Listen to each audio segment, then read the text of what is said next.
Yo, what's up, what's up? Magandang tanghali sa inyong lahat. For today's video is tattoo session na naman tayo. Yeah, let's go. Yung session nga pala na to is bali kagabi pa. Late ko lang na i-post kasi late na rin kami natapos. Inabot na naman tayo ng 2 tomorrow.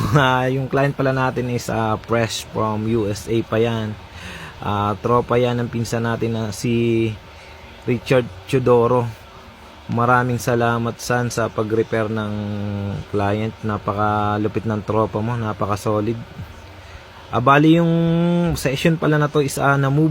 Bali ang schedule pala namin dapat is first week pa ng September. Dapat Palawan pa sila. Kaya lang hindi na tuloy kahapon yung Palawan nila kasi masama ang panahon.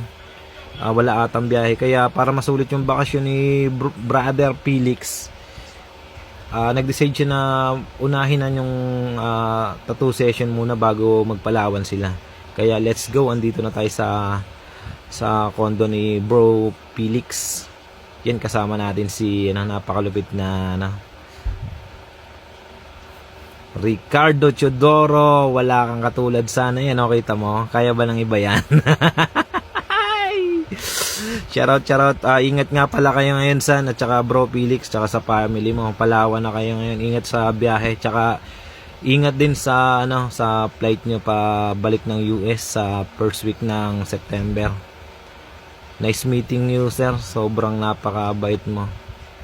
Bali nga pala to, yung first time lang magbakasyon ni Bro Felix dito sa Pinas, kaya in-enjoy niya. Tapos isa pa tayo sa napili niyang tattoo artist, gawa yan sa sa pinsan natin na kay Richard Chodoro. Ni-repair tayo, napakabait.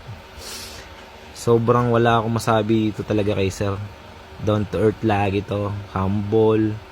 Tsaka nagulat talaga ako dito sa binigay niya na tip. At tsaka eto nga pala yung design ni Bro Felix. Gustong-gusto niya talaga yung tatak Pinoy. Nag-offer din ako sa kanya ng ibang design na Polynesian. Edo daw talaga yung gusto niya.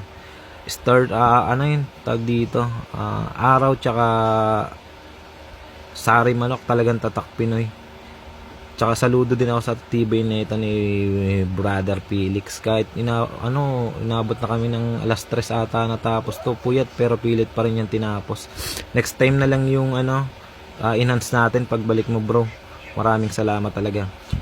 Tsaka dito ako nagulat talaga sa binigay niyang tip sa akin.